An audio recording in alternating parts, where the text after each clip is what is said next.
The day started like any other.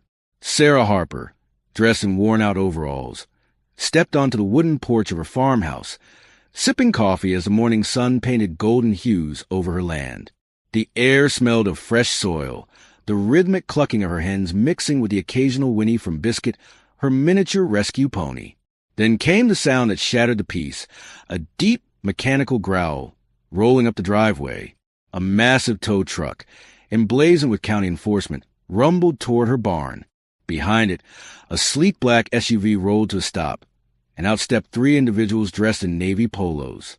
They looked out of place, polished, smug, as if they belonged at a country club, not on her farm. "Morning, Miss Harper," said the woman in front, flipping through a clipboard like it held a death sentence. She had razor-sharp features and an expensive diamond-studded watch. "I'm Judith Mercer, president of the Willow Creek Homeowners Association. You ignored our notices for 3 months now." Sarah frowned. "Notices? HOA? I don't belong to an HOA." Judith's smile was ice cold. "Oh, but you do. The county rezoned this land last quarter. That means your property is now part of our community, and you're in violation of multiple regulations."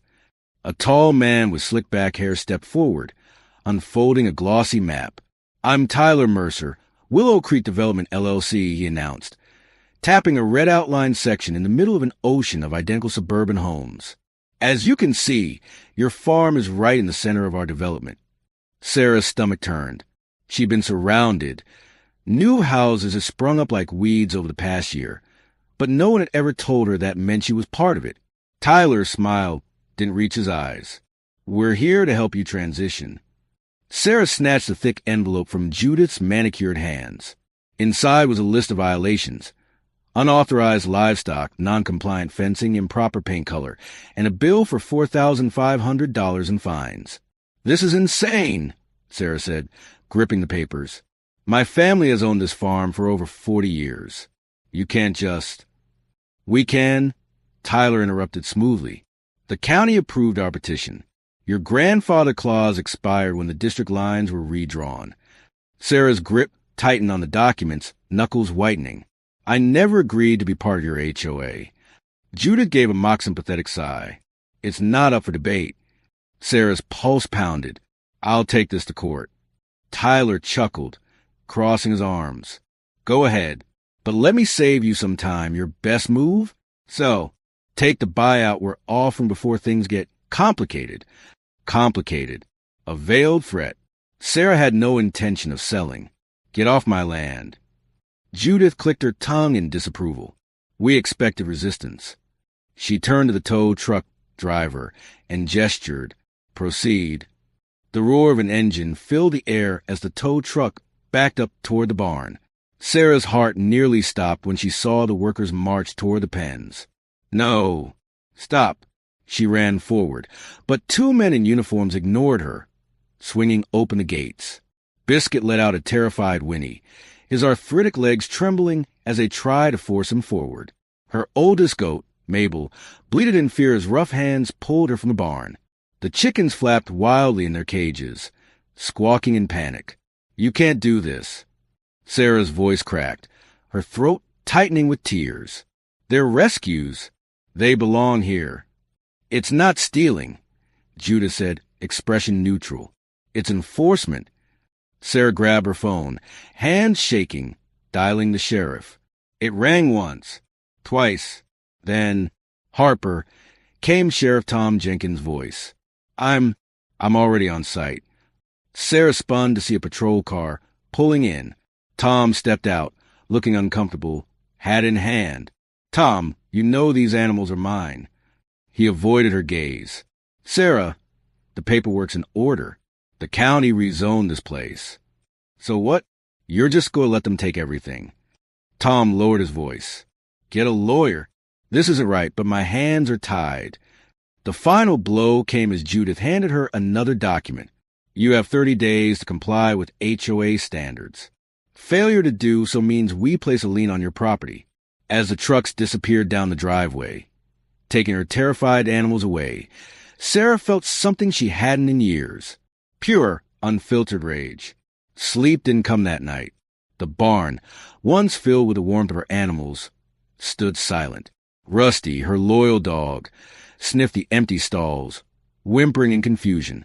By sunrise, Sarah was at the county records office, demanding answers. "You want all rezoning documents for Willow Creek?" the clerk asked, raising an eyebrow. "That's right. That's a lot of paperwork. I've got time." 3 hours later, Sarah found what she was looking for. The rezoning petition had been fast-tracked just 6 months ago.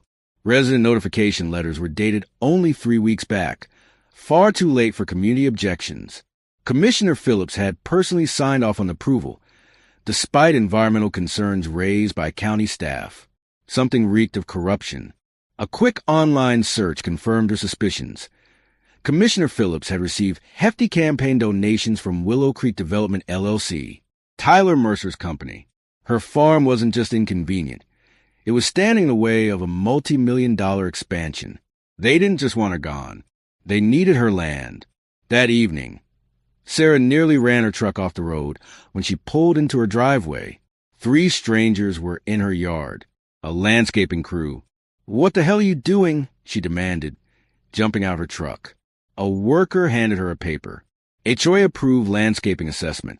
Says here you need to remove non-compliant vegetation. Sarah ripped the paper in half. "Get off my land." They hesitated, looking at each other. Then, slowly, they climbed into their truck. As they drove away, Sarah spotted Judith's SUV down the street, watching, taking notes. They were documenting her every move. She needed help. Her fingers shook as she dialed. "Emma?" Her old friend picked up. "It's Sarah. I need you." "What's going on?" Sarah took a shaky breath. "The HOA is trying to steal my farm, and I think the entire county isn't on it." A pause. Then, "Meet me at the Gazette. We're blowing this wide open." And just like that, the first battle line was drawn. Sarah met Emma at the Willow Creek Gazette, the local newspaper office. The walls smelled of old ink and coffee, and the place looked like something out of the 90s. Crammed desks, stacks of yellow papers, and a single, outdated computer buzzing under flickering lights. Emma, her childhood friend and now a local journalist, leaned forward as Sarah laid out the story. The forced HOA takeover, the rezoning fraud, the animal seizure, and the fines meant to break her. Emma exhaled. "This is big. I need to stop them before they take everything," Sarah said, gripping her coffee cup. "You're not alone in this," Emma promised. "I'll start digging." But by the time Sarah got back to her farm, the harassment had already escalated. A crew was hacking away at her front hedges, uprooting plants and measuring sections of her lawn. "What the hell do you think you're doing?" Sarah stormed toward them.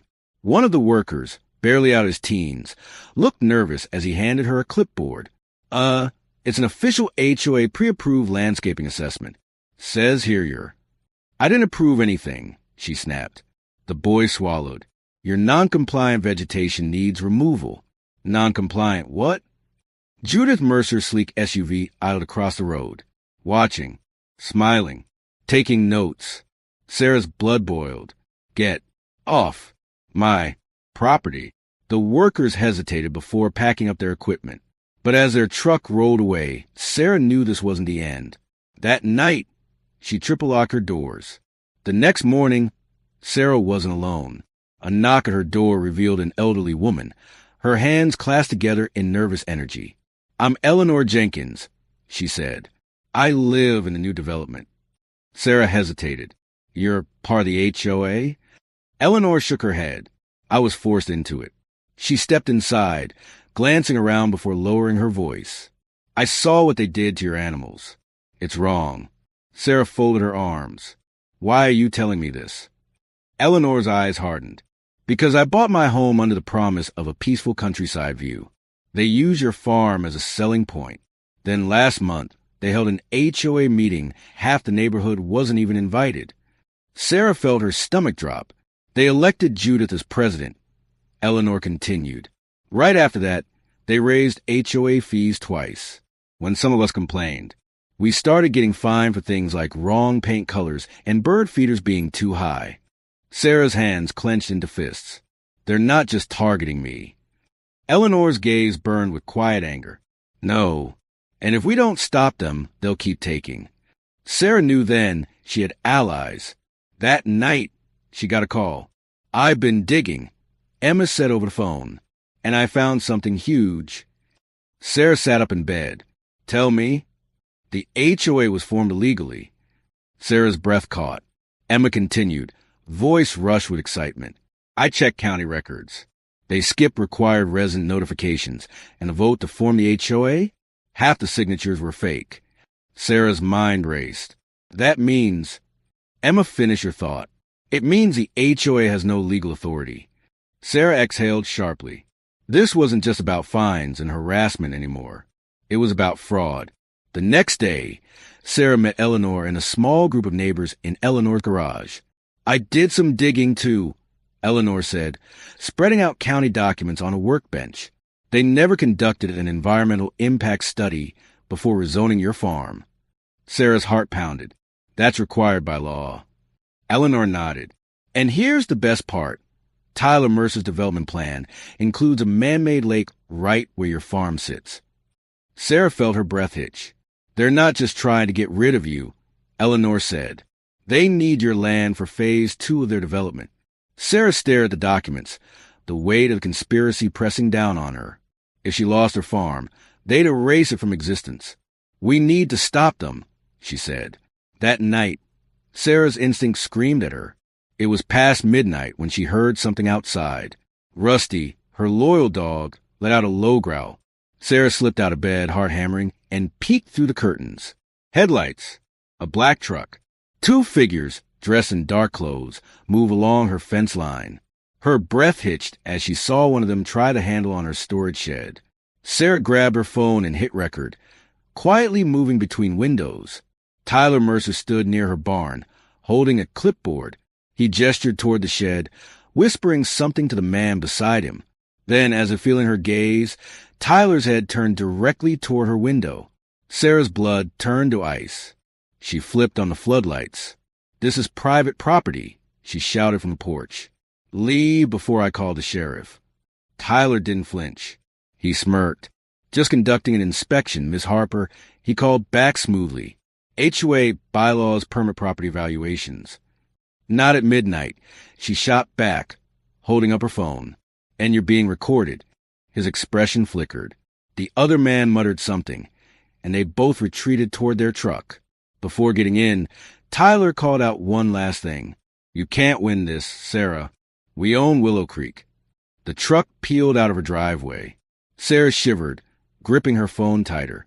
Tyler wasn't just harassing her anymore. He was escalating. By morning, Sarah knew she needed to strike first. She met him at a small cafe, where her journalist friend had something big. "I got a source," Emma whispered. "Someone from inside the HOA." Sarah leaned in. "Who?" "Harold Jenkins," Emma said. "Eleanor's neighbor. He's been recording everything."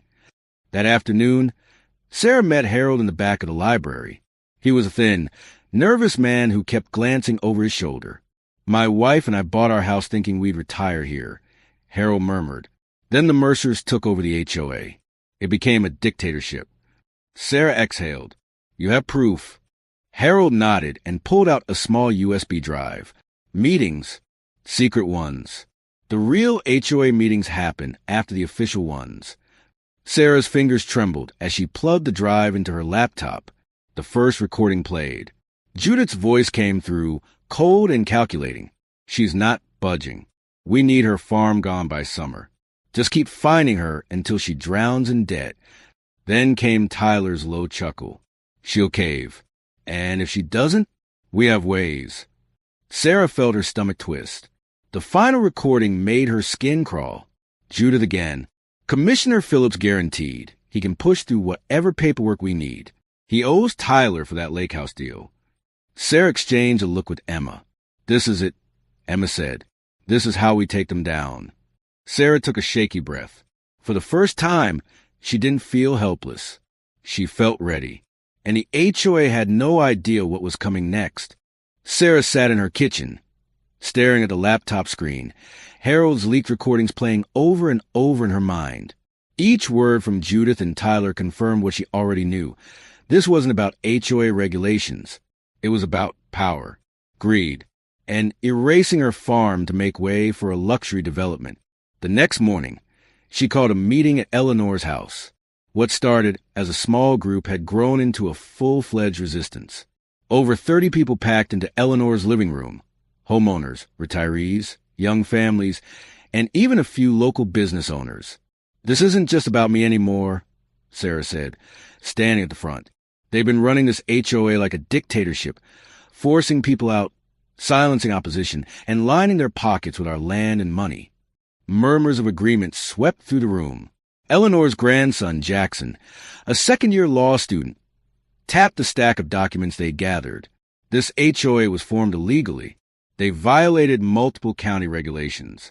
And now, thanks to Sarah and Harold, we have proof they committed fraud. Emma stood up next. "And once this story goes public, the whole county will know." The room buzzed with energy. For the first time, they weren't just angry homeowners. They were organized. Their plan was simple. File an injunction to freeze HOA actions. Publish Emma's expose to bring media pressure. Demand a full audit of Willow Creek's zoning approvals. It was time to fight back. They worked quickly, gathering more homeowners and pushing legal filings. The HOA had no idea what was coming until they struck back. It happened at 3:42 a.m. Sarah woke to Rusty barking wildly, a frantic, desperate sound. The smell hit her next, thick, acrid smoke. Then the glow.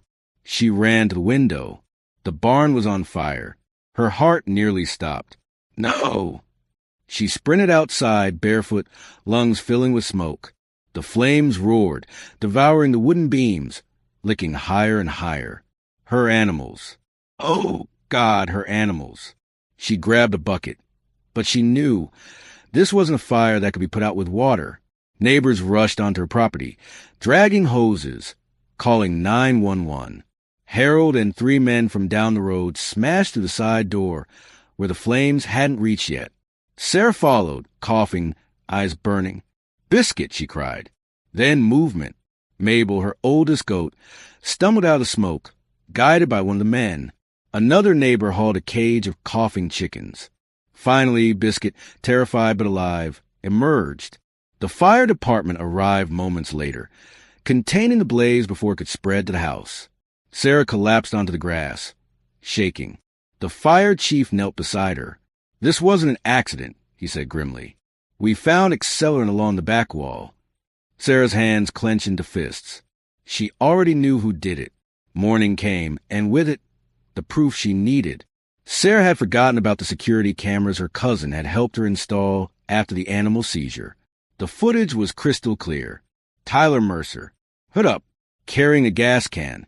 He looked straight into one of the cameras before disappearing into the woods. By noon, the police had a search warrant for the Mercers' home. They found a matching gas can, the same accelerant. Tyler and Judith were arrested on the spot, but the fallout didn't stop there. Margot's expose hit the front page of the Willow Creek Gazette with the headline, "Corruption Uncovered. HOA President. County officials linked to land grab scheme." It spread like wildfire. Local news picked it up. Then regional. Commissioner Phillips resigned within hours. The county board launched an investigation into zoning fraud. And Sarah? She stood in court as a judge, an older woman with sharp eyes, tapped her pen against the desk. "This court is deeply disturbed by the evidence presented," she said. "I am granting an emergency injunction, freezing all HOA actions against homeowners pending a full investigation. Furthermore, I am referring this matter to the district attorney's office for potential criminal charges." Sarah exhaled sharply. The battle wasn't just won. It was over. The aftermath was swift and brutal for the Mercers. Tyler took a plea deal, 5 years in prison. Judith got 3 years plus probation. But the real victory came when the homeowners of Willow Creek Estates called for a vote. The result? 87% voted to dissolve the HOA entirely. The neighborhood rejoiced. Regulations disappeared overnight. Families painted their houses whatever color they wanted. People put up bird feeders, garden gnomes, anything that had once been against the rules. For the first time in years, Willow Creek felt like a community again. As for Sarah's farm, it was rebuilt. Neighbors, volunteers, even people from outside the county showed up. They worked side by side, hammering, painting, repairing the damage. Sarah's barn stood once more, bigger, stronger. One evening, Eleanor approached her with an envelope. "We took up a collection," she said, smiling. "We bought the Mercers' old property at auction, and we're donating it." Sarah frowned. "Donating it for what?" Eleanor's eyes twinkled. "For you, for the community." 1 year later, Sarah stood at the entrance of what was once her battleground. Now, a new wooden sign hung proudly above the entrance. Willow Creek Community Farm, all welcome. Where Judith and Tyler had once plotted to destroy her home, children now played. Sarah watched as Biscuit gave pony rides to laughing kids. Seniors from a nearby retirement home tended to garden beds, growing vegetables and herbs. Eleanor taught weekly gardening classes. Families walked the newly built paths, stopping to feed goats and collect eggs. The former HOA clubhouse had been transformed into a weekend farmer's market. Sarah sat on her porch, Rusty curled at her feet. Harold sat beside her, sipping sweet tea. He chuckled, watching the families below. They wanted to build luxury homes, he said. Instead, they built something better. Sarah smiled, watching Biscuit nuzzle a child's hand. The only community standard they needed was painted right there, under the farm's new sign. Be kind or leave.